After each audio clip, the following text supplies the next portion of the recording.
أعوذ بالله من الشيطان الرجيم. بسم الله الرحمن الرحيم. يا أيها الذين آمنوا أوفوا بالعقود. أحلت لكم بهيمة الأنعام إلا ما يتلى عليكم غير محل الصيد وأنتم حرم. إن الله يحكم ما يريد.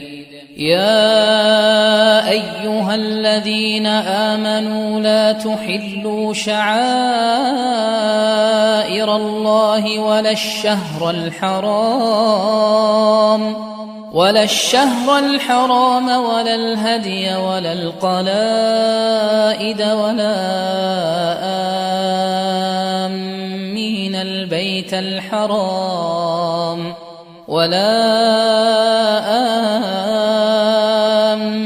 البيت الحرام يبتغون فضلا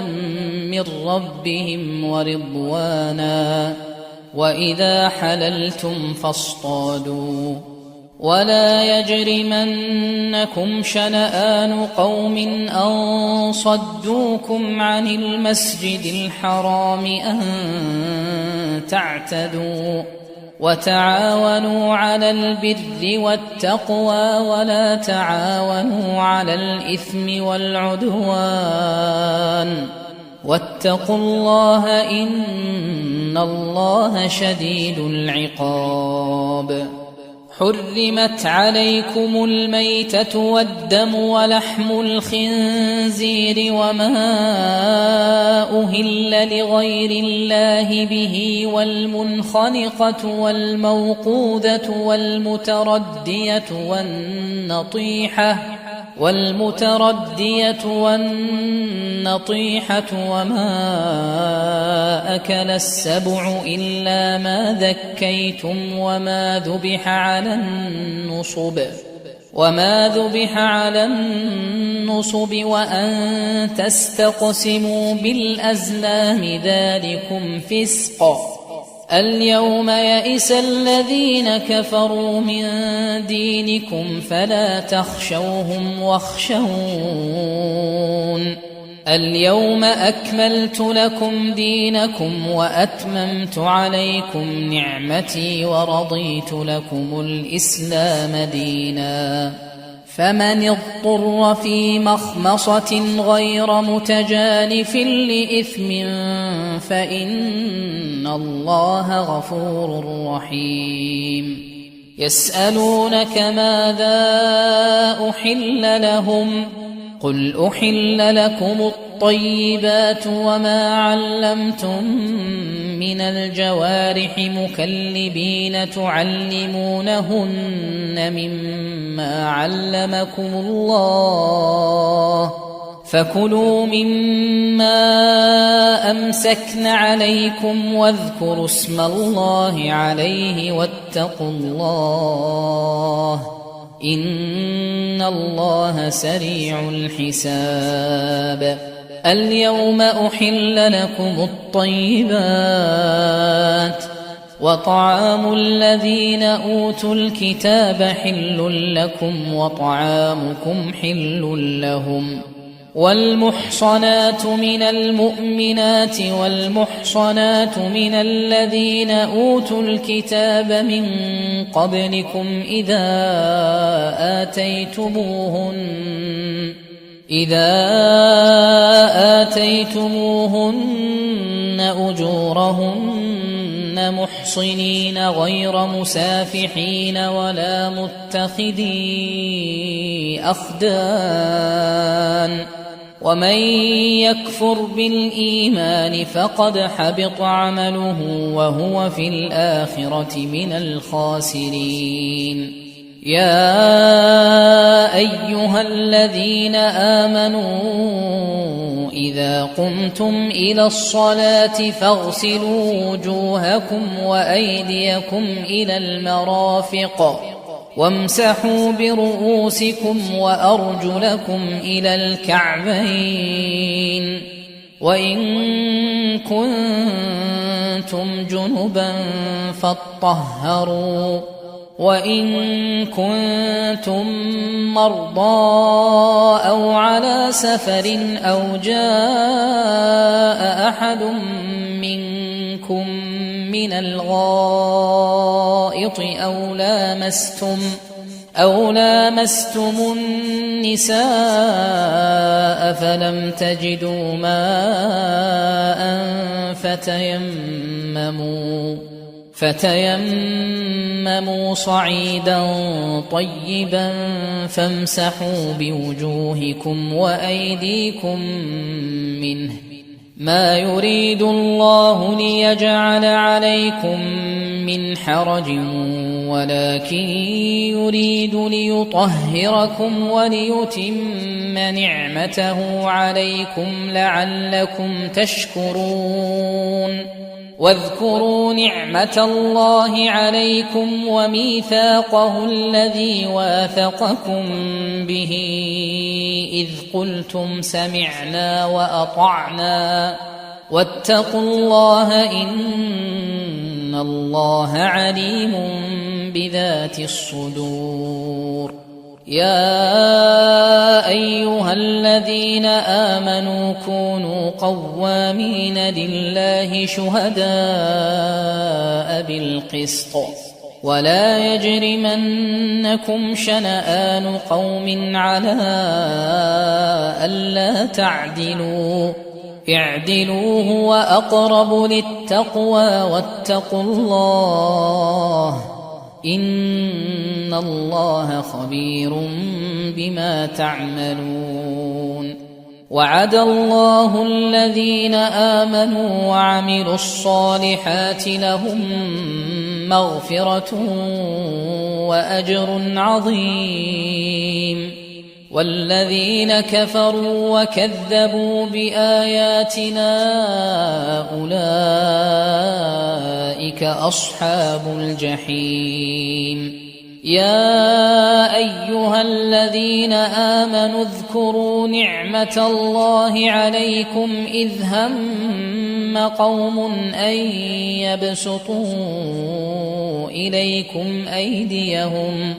إذ هم قوم أن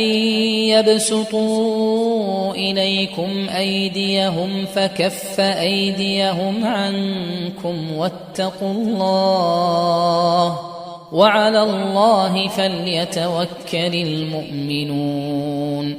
ولقد أخذ الله ميثاق بني إسرائيل وبعثنا منهم 12 نقيبا وقال الله إني معكم لئن أقمتم الصلاة وآتيتم الزكاة وآمنتم برسلي وعزرتموهم وأقرضتم الله قرضا حسنا لأكفرن عنكم سيئاتكم ولأدخلنكم جنات تجري من تحتها الأنهار فمن كفر بعد ذلك منكم فقد ضل سواء السبيل فبما نقضهم ميثاقهم لعناهم وجعلنا قلوبهم قاسية يحرفون الكلم عن مواضعه ونسوا حظا مما ذكروا به ولا تزال تطلع على خائنة منهم إلا قليلا منهم فاعف عنهم واصفح إن الله يحب المحسنين ومن الذين قالوا إنا نصارى أخذنا ميثاقهم فنسوا حظا مما ذكروا به فأغرينا بينهم العداوة والبغضاء إلى يوم القيامة وسوف ينبئهم الله بما كانوا يصنعون يا أهل الكتاب قد جاءكم رسولنا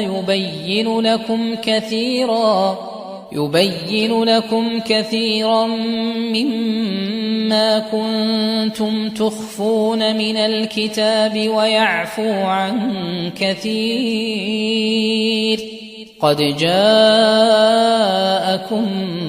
من الله نور وكتاب مبين يهدي به الله من اتبع رضوانه سبل السلام ويخرجهم من الظلمات إلى النور بإذنه ويهديهم إلى صراط مستقيم لقد كفر الذين قالوا إن الله هو المسيح ابن مريم قل فمن يملك من الله شيئا إن أراد أن يهلك المسيح ابن مريم وأمه ومن في الأرض جميعا ولله ملك السماوات والأرض وما بينهما يخلق ما يشاء والله على كل شيء قدير وقالت اليهود والنصارى نحن أبناء الله وأحباؤه قل فلم يعذبكم بذنوبكم بل أنتم بشر ممن خلق يغفر لمن يشاء ويعذب من يشاء ولله ملك السماوات والأرض وما بينهما وإليه المصير يا أهل الكتاب قد جاءكم رسولنا يبين لكم على فترة من الرسل أن تقولوا ما جاءنا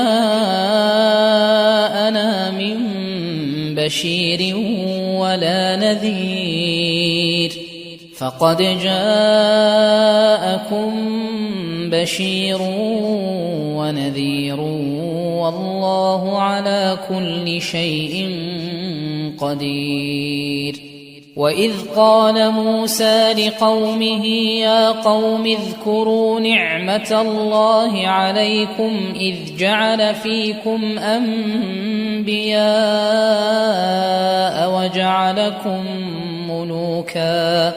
وجعلكم ملوكا وآتاكم ما لم يؤت أحدا من العالمين يا قوم ادخلوا الأرض المقدسة التي كتب الله لكم ولا ترتدوا على أدباركم فتنقلبوا خاسرين قالوا يا موسى إن فيها قوما جبارين وإنا لن ندخلها حتى يخرجوا منها فإن يخرجوا منها فإنا داخلون قال رجلان من الذين يخافون أنعم الله عليهم ادخلوا عليهم الباب فإذا دخلتموه فإنكم غالبون وعلى الله فتوكلوا إن كنتم مؤمنين قالوا يا موسى إنا لن ندخلها أبدا ما داموا فيها فاذهب أنت وربك فقاتلا إنا هاهنا قاعدون موعدون قال رب إني لا أملك إلا نفسي وأخي فافرق بيننا وبين القوم الفاسقين قال فإنها محرمة عليهم 40 سنة يتيهون في الأرض فلا تأس على القوم الفاسقين واتل عليهم نبأ ابني آدم بالحق إذ قربا قربانا فتقبل من أحدهما ولم يتقبل من الآخر قال لأقتلنك قال إنما يتقبل الله من المتقين لئن بسطت إلي يدك لتقتلني ما أنا بباسط يدي إليك لأقتلك إني أخاف الله رب العالمين إني أريد أن تبوء بإثمي وإثمك فتكون من أصحاب النار وذلك جزاء الظالمين فطوعت له نفسه قتل أخيه فقتله فأصبح من الخاسرين فبعث الله غرابا يبحث في الأرض ليريه كيف يواري سوءة أخيه قال يا ويلتى أعجزت أن أكون مثل هذا الغراب فأواري سوءة أخي فأصبح من النادمين من أجل ذلك كتبنا على بني إسرائيل أنه من قتل نفسا بغير نفس أو فساد في الأرض فكأنما قتل الناس جميعا ومن أحياها فكأنما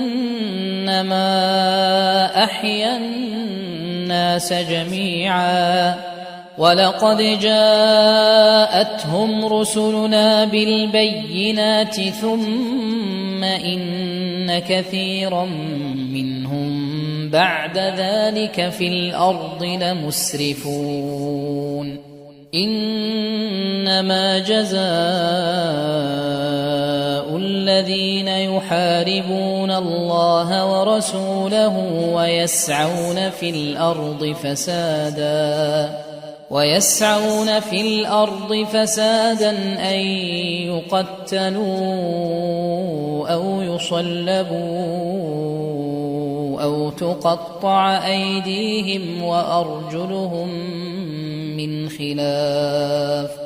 أو تقطع أيديهم وأرجلهم من خلاف أو ينفوا من الأرض ذلك لهم خزي في الدنيا ولهم في الآخرة عذاب عظيم إلا الذين تابوا من قبل أن تقدروا عليهم فاعلموا أن الله غفور رحيم يا أيها الذين آمنوا اتقوا الله وابتغوا إليه الوسيلة وجاهدوا في سبيله لعلكم تفلحون إن الذين كفروا لو أن لهم ما في الأرض جميعا ومثله معه ليفتدوا به من عذاب يوم القيامة ما تقبل منهم ولهم عذاب أليم يريدون أن يخرجوا من النار وما هم بخارجين منها ولهم عذاب مقيم والسارق والسارقة فاقطعوا أيديهما جزاء بما كسبا نكالا من الله والله عزيز حكيم فمن تاب من بعد ظلمه وأصلح فإن الله يتوب عليه إن الله غفور رحيم ألم تعلم أن الله له ملك السماوات والأرض يعذب من يشاء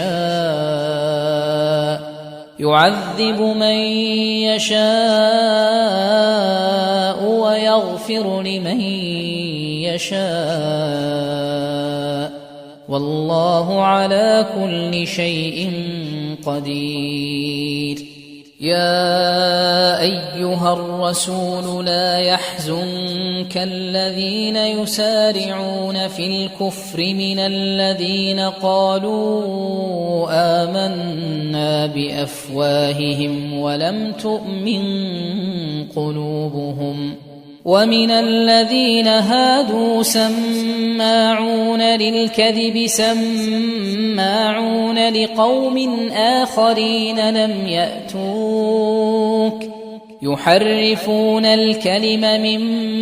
بعد مواضعه يقولون إن أوتيتم هذا فخذوه وإن لم تؤتوه فاحذروا ومن يرد الله فتنته فلن تملك له من الله شيئا أولئك الذين لم يرد الله أن يطهر قلوبهم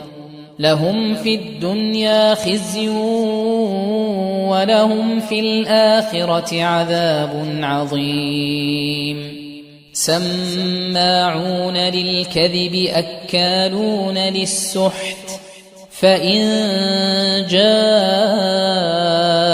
فاحكم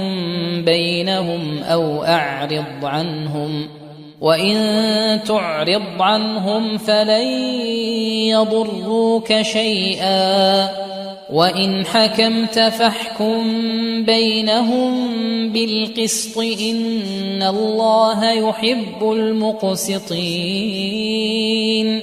وكيف يحكمونك وعندهم التوراة فيها حكم الله ثم يتولون من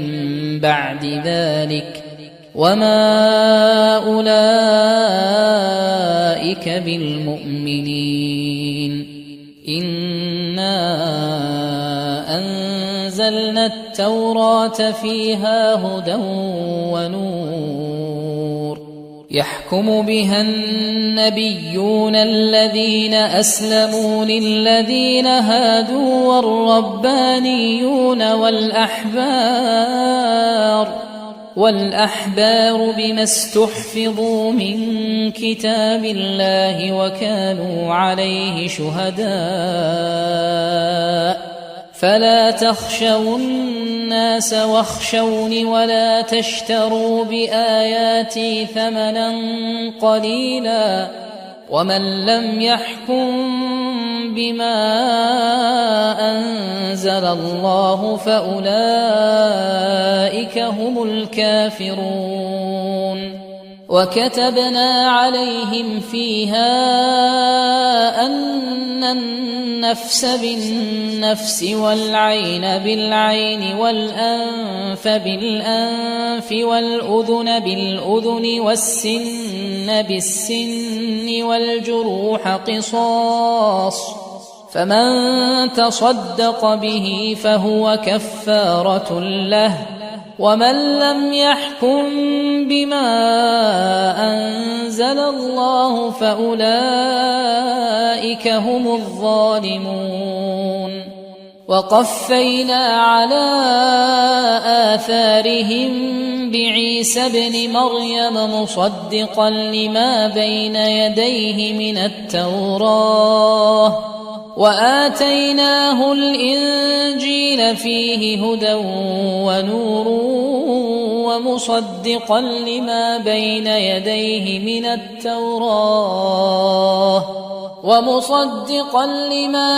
يديه من التوراة وهدى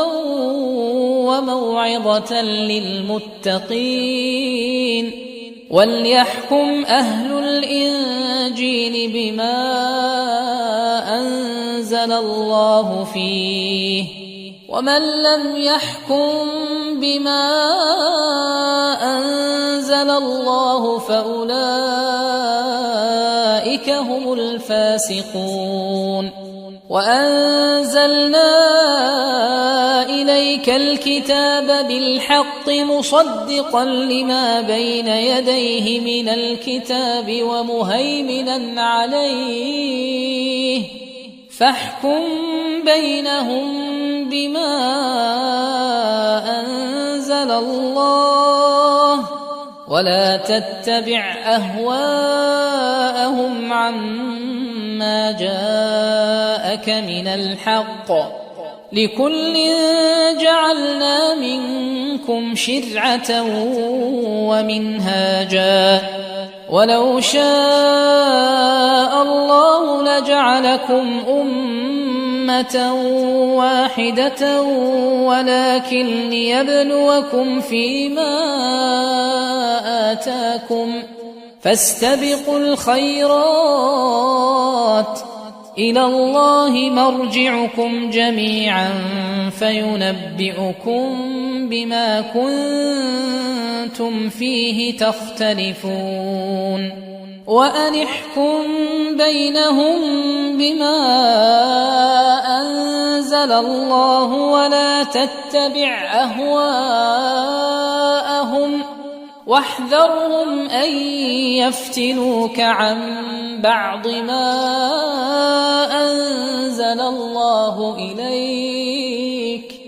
فإن تولوا فاعلم أنما يريد الله أن يصيبهم ببعض ذنوبهم وإن كثيرا من الناس لفاسقون أفحكم الجاهلية يبغون ومن أحسن من الله حكما لقوم يوقنون يا أيها الذين آمنوا لا تتخذوا اليهود والنصارى أولياء بعضهم أولياء بعض ومن يتولهم منكم فإنه منهم إن الله لا يهدي القوم الظالمين فترى الذين في قلوبهم مرض يسارعون فيهم يقولون نخشى أن تصيبنا دائرة فعسى الله أن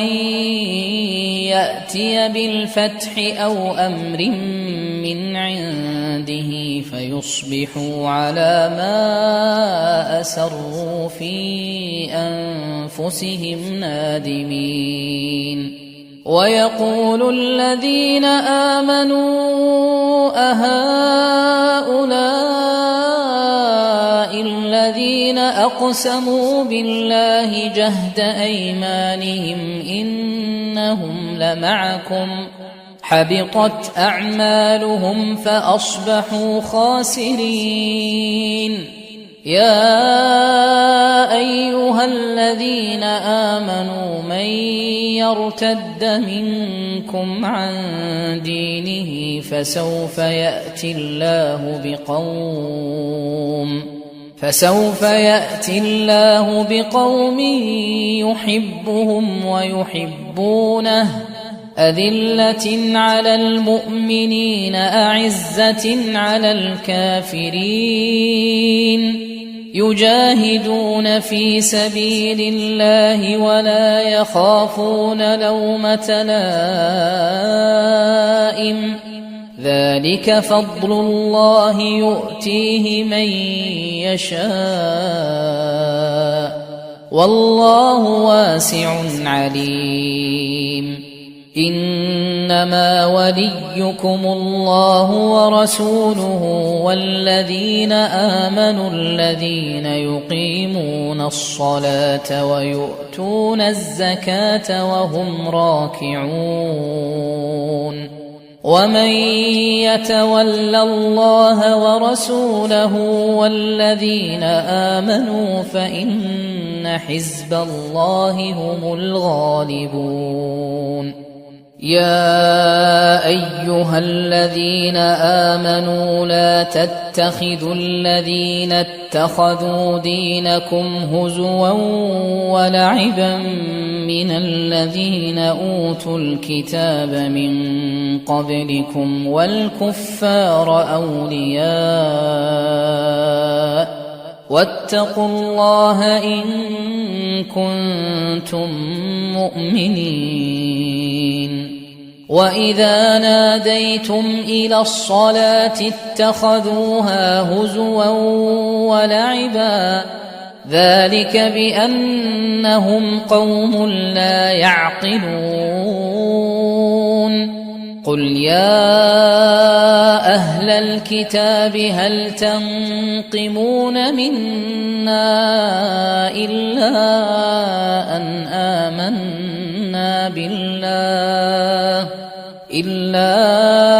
أن آمنا بالله وما أنزل إلينا وما أنزل من قبل وأن أكثركم فاسقون قل هل أنبئكم بشر من ذلك مثوبة عند الله من لعنه الله وغضب عليه وجعل منهم القردة والخنازير وعبد الطاغوت أولئك شر مكانا وأضل عن سواء السبيل وإذا جاءوكم قالوا آمنا وقد دخلوا بالكفر وهم قد خرجوا به والله أعلم بما كانوا يكتمون وترى كثيرا منهم يسارعون في الإثم والعدوان وأكلهم السحت لبئس ما كانوا يعملون لولا ينهاهم الربانيون والأحبار عن قولهم الإثم وأكلهم السحت لبئس ما كانوا يصنعون وقالت اليهود يد الله مغلولة غلت أيديهم ولعنوا بما قالوا بل يداه مبسوطتان ينفق كيف يشاء وليزيدن كثيرا منهم ما أنزل إليك من ربك طغيانا وكفرا وألقينا بينهم العداوة والبغضاء إلى يوم القيامة كلما أوقدوا نارا للحرب أطفأها الله ويسعون في الأرض فسادا والله لا يحب المفسدين ولو أن أهل الكتاب آمنوا واتقوا لكفرنا عنهم سيئاتهم ولأدخلناهم جنات النعيم ولو أنهم أقاموا التوراة والإنجيل وما أنزل إليهم من ربهم لأكلوا من فوقهم ومن تحت أرجلهم منهم أمة مقتصدة وكثير منهم ساء ما يعملون يا أيها الرسول بلغ ما أنزل إليك من ربك وإن لم تفعل فما بلغت رسالته والله يعصمك من الناس إن الله لا يهدي القوم الكافرين قل يا أهل الكتاب لستم على شيء حتى تقيموا التوراة والإنجيل وما أنزل إليكم من ربكم وليزيدن كثيرا منهم ما أنزل إليك من ربك طغيانا وكفرا فلا تأس على القوم الكافرين إن الذين آمنوا والذين هادوا والصابئون والنصارى من آمن بالله واليوم الآخر وعمل صالحا فلا خوف عليهم ولا هم يحزنون لقد أخذنا ميثاق بني إسرائيل وأرسلنا إليهم رسلا كلما جاءهم رسول بما لا تهوى أنفسهم فريقا كذبوا وفريقا يقتلون وحسبوا ألا تكون فتنة فعموا وصموا ثم تاب الله عليهم ثم عموا وصموا كثير منهم والله بصير بما يعملون لقد كفر الذين قالوا إن الله هو المسيح ابن مريم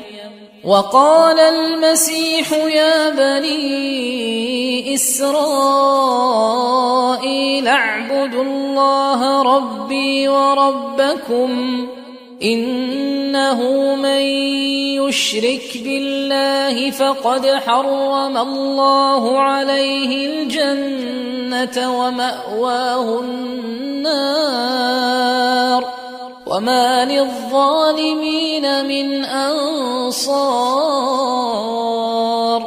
لقد كفر الذين قالوا إن الله ثالث ثلاثة وما من إله إلا إله واحد وإن لم ينتهوا عما يقولون ليمسن الذين كفروا منهم عذاب أليم أفلا يتوبون إلى الله ويستغفرونه والله غفور رحيم ما المسيح ابن مريم إلا رسول قد خلت من قبله الرسل وأمه وأمه صديقة كانا يأكلان الطعام انظر كيف نبين لهم الآيات ثم انظر أنى يؤفكون قل أتعبدون من دون الله ما لا يملك لكم ضرا ولا نفعا والله هو السميع العليم قل يا أهل الكتاب لا تغلوا في دينكم غير الحق ولا تتبعوا أهواء قوم قد ضلوا من قبل وأضلوا كثيرا وضلوا عن سواء السبيل لعن الذين كفروا من بني إسرائيل على لسان داود وعيسى بن مريم ذلك بما عصوا وكانوا يعتدون كانوا لا يتناهون عن منكر فعلوه لبئس ما كانوا يفعلون ترى كثيرا منهم يتولون الذين كفروا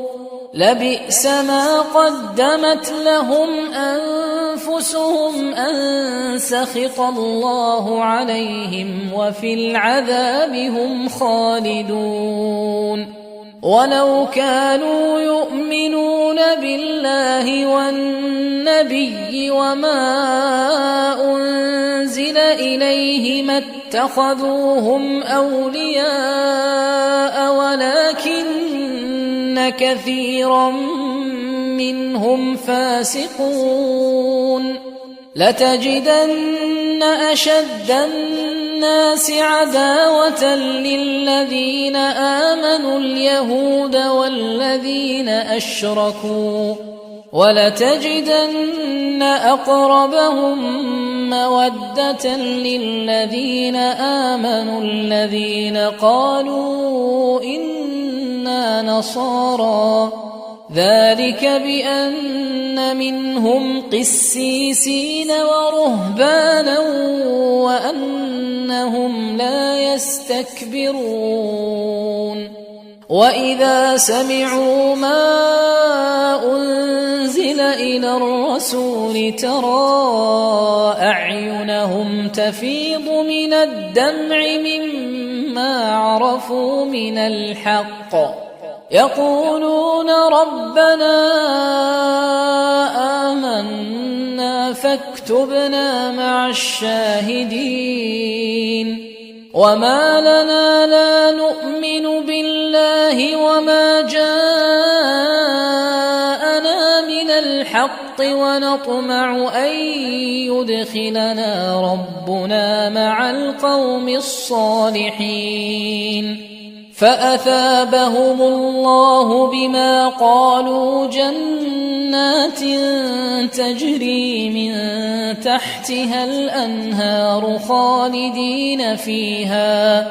وذلك جزاء المحسنين والذين كفروا وكذبوا بآياتنا أولئك أصحاب الجحيم يا أيها الذين آمنوا لا تحرموا طيبات ما أحل الله لكم ولا تعتدوا إن الله لا يحب المعتدين وكلوا مما رزقكم الله حلالا طيبا واتقوا الله الذي أنتم به مؤمنون لا يؤاخذكم الله الله باللغو في أيمانكم ولكن يؤاخذكم بما عقدتم الأيمان فكفارته إطعام 10 مساكين من أوسط ما تطعمون أهليكم أو كسوتهم أو تحرير رقبة فمن لم يجد فصيام 3 أيام ذلك كفارة أيمانكم إذا حلفتم واحفظوا أيمانكم كذلك يبين الله لكم آياته لعلكم تشكرون يا أيها الذين آمنوا إنما الخمر والميسر والأنصاب والأزلام رجس من عمل الشيطان فاجتنبوه لعلكم تفلحون إنما يريد الشيطان أن يوقع بينكم العداوة والبغضاء في الخمر والميسر ويصدكم عن ذكر الله وعن الصلاة فهل أنتم منتهون وأطيعوا الله وأطيعوا الرسول واحذروا فإن توليتم فاعلموا أنما على رسولنا البلاغ المبين ليس على الذين آمنوا وعملوا الصالحات جناح فيما طعموا إذا ما اتقوا وآمنوا وعملوا الصالحات ثم اتقوا وآمنوا ثم اتقوا وأحسنوا والله يحب المحسنين يا أيها الذين آمنوا ليبلونكم الله بشيء من الصيد تناله أيديكم ورماحكم ليعلم الله من يخافه بالغيب فمن اعتدى بعد ذلك فله عذاب أليم يا أيها الذين آمنوا لا تقتلوا الصيد وأنتم حرم ومن قتله منكم متعمدا فجزاء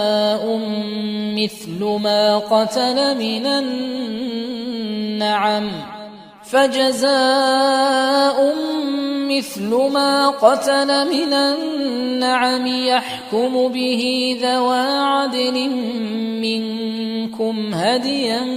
بالغ الكعبة أو كفارة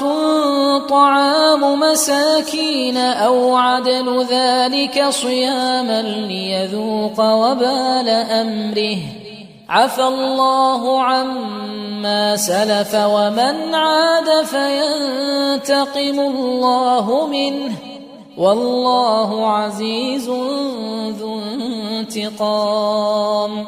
أحل لكم صيد البحر وطعامه متاعا لكم وللسيارة وحرم عليكم صيد البر ما دمتم حرما واتقوا الله الذي إليه تحشرون جعل الله الكعبة البيت الحرام قياما للناس والشهر الحرام والهدي والقلائد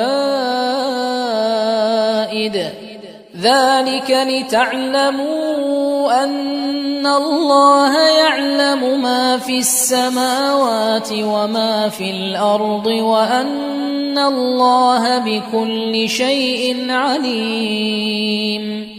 اعلموا أن الله شديد العقاب وأن الله غفور رحيم. ما على الرسول إلا البلاغ والله يعلم ما تبدون وما تكتمون. قل لا يستوي الخبيث والطيب ولو أعجبك كثرة الخبيث فاتقوا الله يا أولي الألباب لعلكم تفلحون. يا أيها الذين آمنوا لا تسألوا عن أشياء إن تبد لكم تسؤكم وإن تسألوا عنها حين ينزل القرآن تبد لكم عفى الله عنها والله غفور حليم. قد سألها قوم من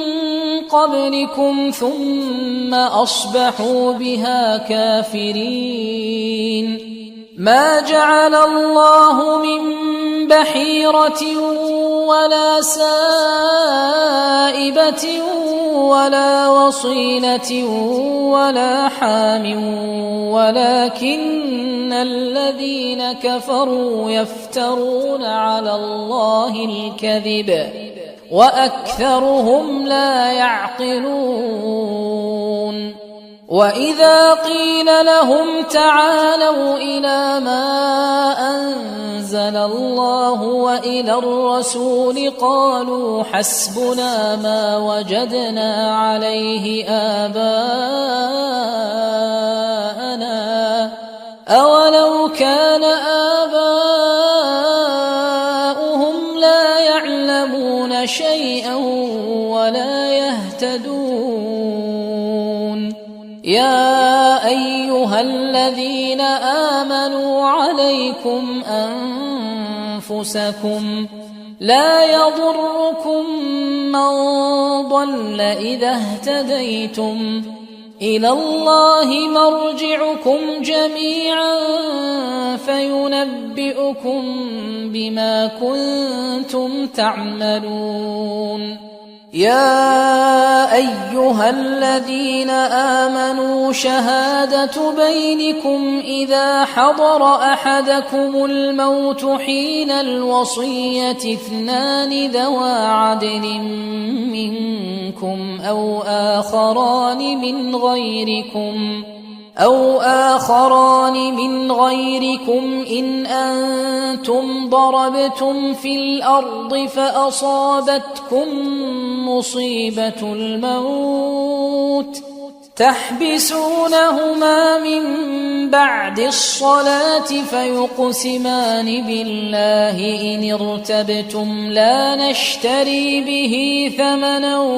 ولو كان ذا قربى ولا نكتم شهادة الله إنا إذا لمن الآثمين. فإن عثر على أنهما استحقا إثما فآخران يقومان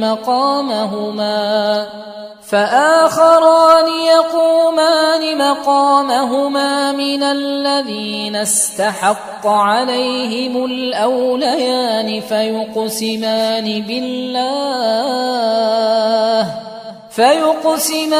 بالله لشهادتنا أحق من شهادتهما وما اعتدينا إنا إذا لمن الظالمين. ذلك أدنى أن يأتوا بالشهادة على وجهها أو يخافوا أن ترد أيمان بعد أيمانهم واتقوا الله واسمعوا والله لا يهدي القوم الفاسقين يوم يجمع الله الرسل فيقول ماذا أجبتم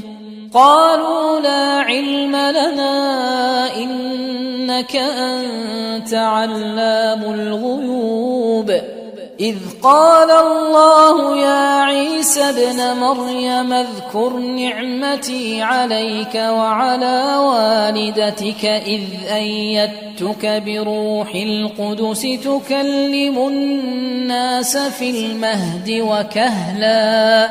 وإذ علمتك الكتاب والحكمة والتوراة والإنجيل وإذ تخلق من الطين كهيئة الطير بإذني فتنفخ فيها فتكون طيرا بإذني وتبرئ الأكمه والأبرص بإذني وإذ تخرج الموتى بإذني وإذ كففت بني إسرائيل عنك إذ جئتهم بالبينات فقال الذين كفروا منهم إن هذا إلا سحر مبين وإذ أوحيت إلى الحواريين أن آمنوا بي وبرسولي قالوا آمنا واشهد بأننا مسلمون إذ قال الحواريون يا عيسى ابن مريم هل يستطيع ربك أن ينزل علينا مائدة من السماء قال اتقوا الله إن كنتم مؤمنين قالوا نريد أن نأكل منها وتطمئن قلوبنا ونعلم أن قد صدقتنا ونكون عليها من الشاهدين قال عيسى ابن مريم اللهم ربنا أنزل علينا مائدة من السماء تكون لنا عيدا لأولنا وآخرنا وآية منك وارزقنا وأنت خير الرازقين قال الله إني منزلها عليكم فمن يكفر بعد منكم فإني أعذبه عذابا لا أعذبه أحدا من العالمين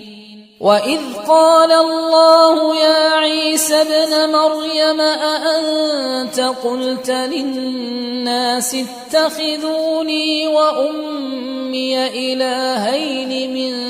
دون الله قال سبحانك ما يكون لي أن أقول ما ليس لي بحق إن كنت قلته فقد علمته تعلم ما في نفسي ولا أعلم ما في نفسك إنك أنت علام الغيوب ما قلت لهم إلا ما أمرتني به أن اعبدوا الله ربي وربكم وكنت عليهم شهيدا ما دمت فيهم فلما توفيتني كنت أنت الرقيب عليهم وأنت على كل شيء شهيد إن تعذبهم فإنهم عبادك وإن تغفر لهم فإنك أنت العزيز الحكيم قال الله هذا يوم ينفع الصادقين صدقهم لهم جنات تجري من تحتها الأنهار خالدين فيها أبدا رضي الله عنهم ورضوا عنه ذلك الفوز العظيم لله ملك السماوات والأرض وما فيهن وهو على كل شيء قدير